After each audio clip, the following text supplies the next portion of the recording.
पृथ्वी पर पटक देता है और फिर इसने परमात्मा का दिया हुआ ज्ञान वेद इनकम्प्लीट दे दिया। परमेश्वर ने इस ब्रह्म को कंप्लीट स्पिरिचुअल नॉलेज दिया था ताकि मेरे बच्चों को ये सारा ज्ञान बता दे, ये भक्ति करके फिर आ जाए वापस। इसमें जब ये परमात्मा का ज्ञान प्राप्त हुआ, इसको परमात्मा ने कबीर परमेश्वर जी ने इस काल भगवान के अंतःकरण में, इसकी आत्मा में ये कंप्लीट स्पिरिचुअल नॉलेज डाल दिया था जिसको तत्व ज्ञान कहते हैं।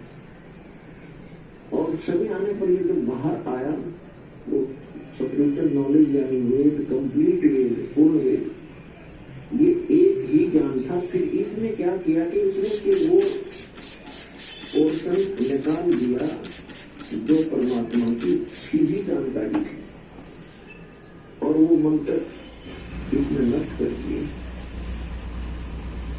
इसने केवल ये 4 वेद रख लिए जिसमें महिमा तो परमात्मा की कंप्लीट है, लेकिन वेद और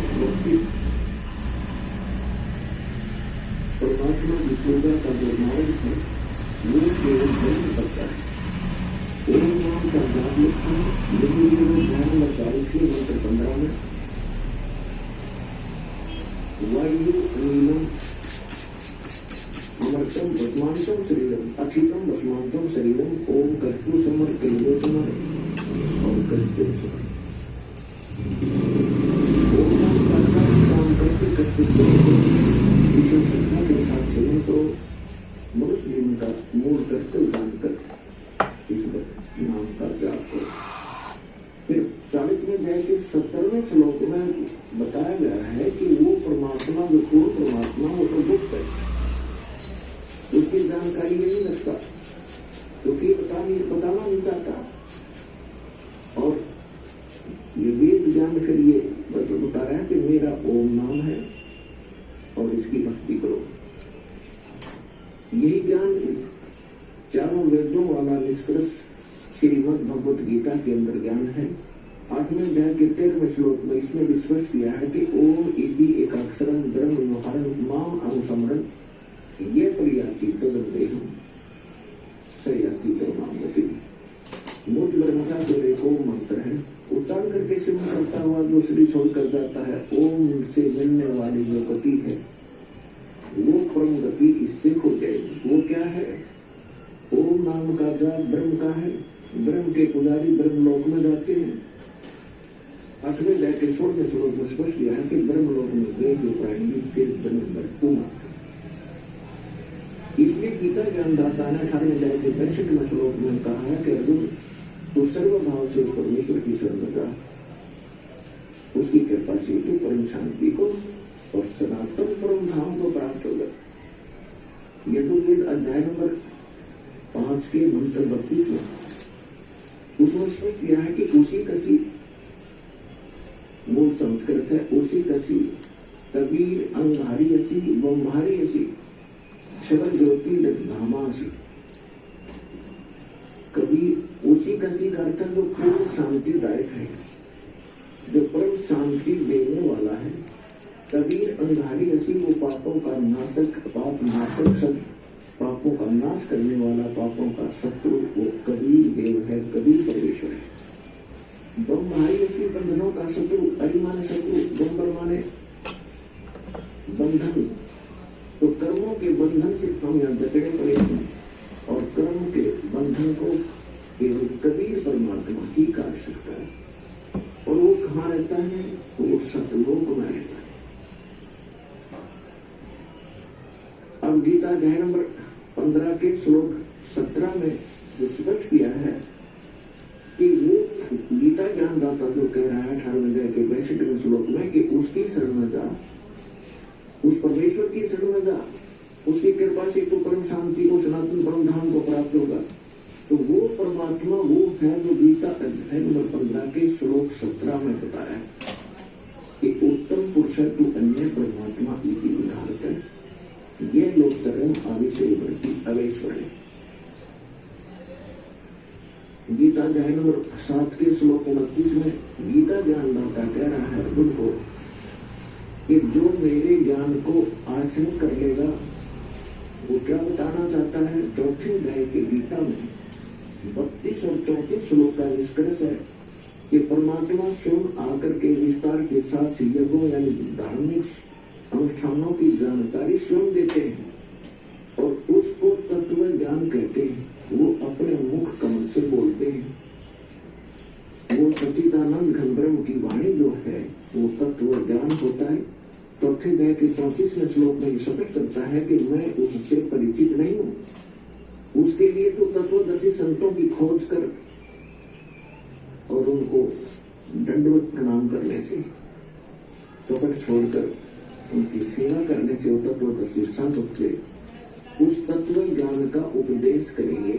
और 7वें अध्याय के 29वें श्लोक में ये कह रहा है कि मेरे इस ज्ञान को जो धारण कर लेगा, स्वीकार कर लेगा, इसके आधार से जो मेरे ज्ञान को आश्रय कर लेता है तो फिर उसको तत्वदर्शी संत मिल जाते हैं। खोज करने पर वो व्यक्ति जरा और मरण से, जरामीन वृद्ध अवस्था का दुख और मरण मान करते एक कष्ट से छूटने का ही प्रयत्न करते हैं। जिनको तत्व ज्ञान हो जाता है, तत्वदर्शी संत लग जाते हैं, फिर उनकी आस्था इस गंदे लोक से हट जाती है। यहाँ की इच्छाओं से वो मन हटा लेता है और वो फिर क्या करता है? वो जरा और मरण से छूटने के लिए ही प्रयत्न करते हैं। तो वो क्यों करते हैं? क्योंकि वे संपूर्ण अज्ञातों से और सभी कर्मों से और से उनकी करते हैं। लेकिन ये जो ब्रह्म है और वो अविनाशी परमात्मा है।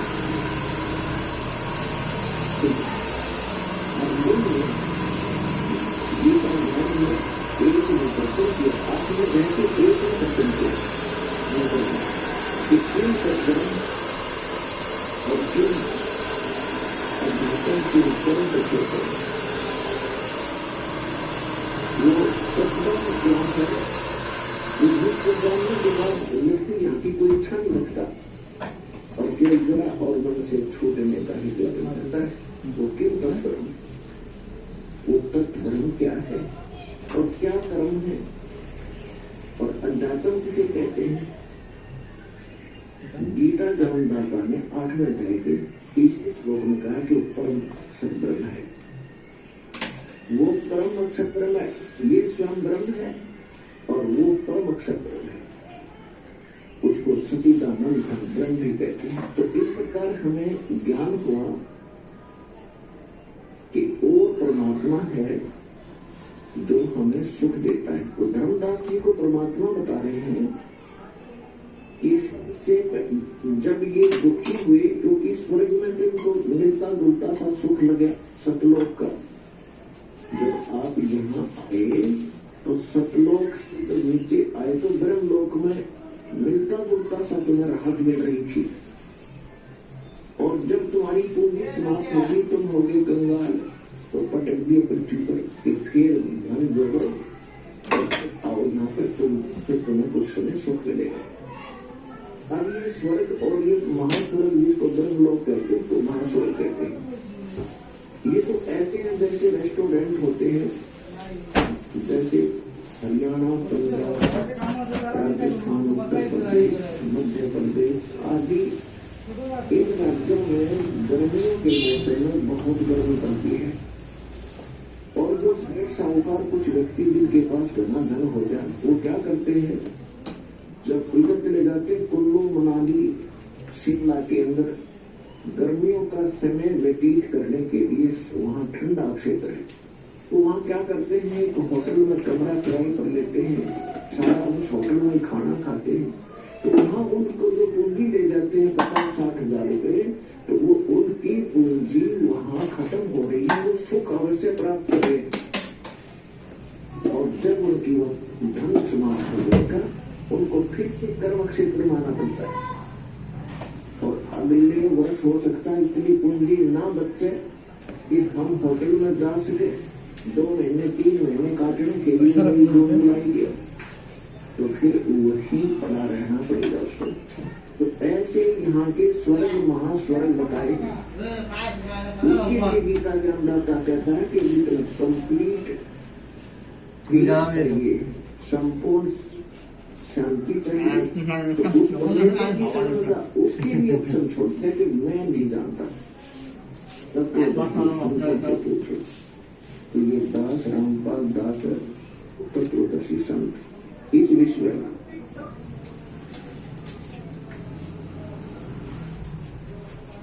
इसको बड़ाई ना समझना, सच्चाई समझना,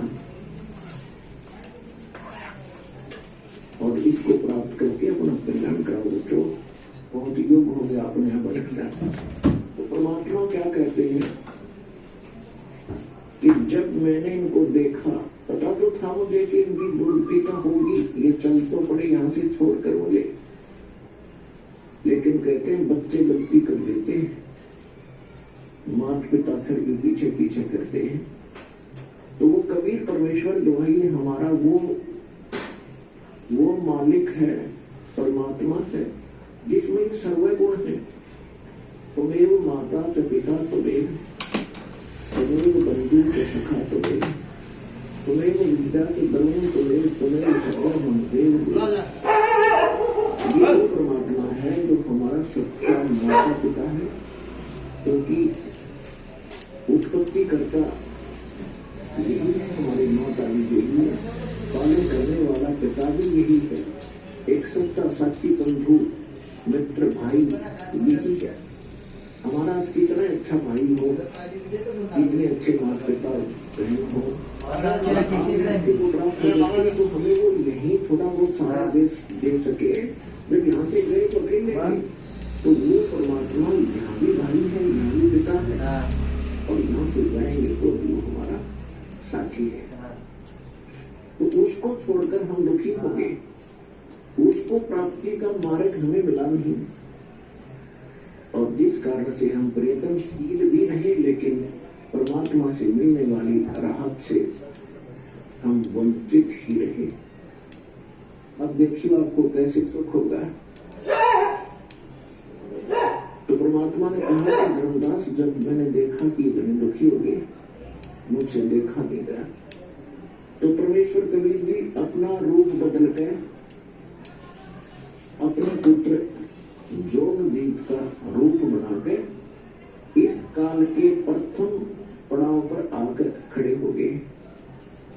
ऊपर से प्रथम जो पड़ाव है इसका, वहां तपस्या है, एक बहुत बड़ी पत्थर की टुकड़ी है, वो अपने आप संगलित रहती है, प्रज्वलित रहती है। उसके ऊपर 1 लाख मानव शरीरधारी प्राणियों को ये काल भगवान उस पर घूमता है, ये शरीर भरा जाता है, इसके अंदर एक और शरीर है, एक और बॉडी है जिसको सूक्ष्म शरीर कहते हैं। जैसे बादाम के ऊपर एक छिलका होता है और गिरी खान की अंतर होती है, ऐसे समझ लेना। इस सूक्ष्म शरीर के अंदर जीव मरता नहीं, लेकिन कष्ट बहुत होता है। 1 लाख मानव शरीरधारियों को वहां डाल देता है। वो बॉडी ऐसा ही रहता है जैसा हमारा शरीर है, एज इट इज चेहरा एज इट इज रहेगा, ये ऊपर का कवर यहाँ रह जाएगा, ये जो सफूल शरीर है। जैसे सर्प कांचली छोड़ जाता है, वो कांचली सर्प नहीं है, सर्प उससे अलग है।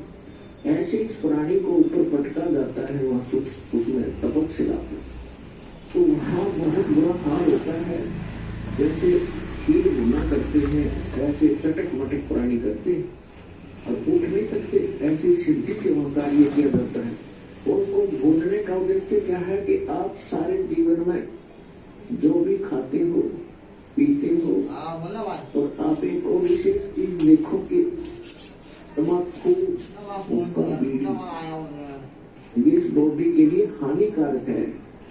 और तकरीबन समाज, किसी भी समाज में देख लो, सब पीने लाएंगे हुक्का, बीड़ी, तम्बाकू, शराब, मांस खाना, भुक्की पीना, ये क्यों पिलाता? ये पिलाता मन रूप में ये काल सबके अंदर एक एलिमेंट रूप में रहता है ना, छोड़ रखा एलिमेंट। जैसे परमात्मा का एलिमेंट तो आत्मा है और काल का एलिमेंट ही मन है, तो इसमें सारे परवाणी जीव है। इसलिए कि जितने ये भगवान खाएगा पीएगा उतना ही इसकी बॉडी में उसका अंश लिप्त होगा सूक्ष्म शरीर। तो उसके बाद फिर जो का तो ऊपर जाकर जब उसको ढूंढा जाता है, जिसने घना हुक्का पी रखा है, घनी शराब पी रखी है, वो देवतक वहां ढूंढा जाता है तो उसका अच्छा माल होता है इस काल का। तो यहाँ सबको इसलिए डाला जाता है कि जो सारे जीवन में लाइक मारो जरा ऐसा उसको बॉडी से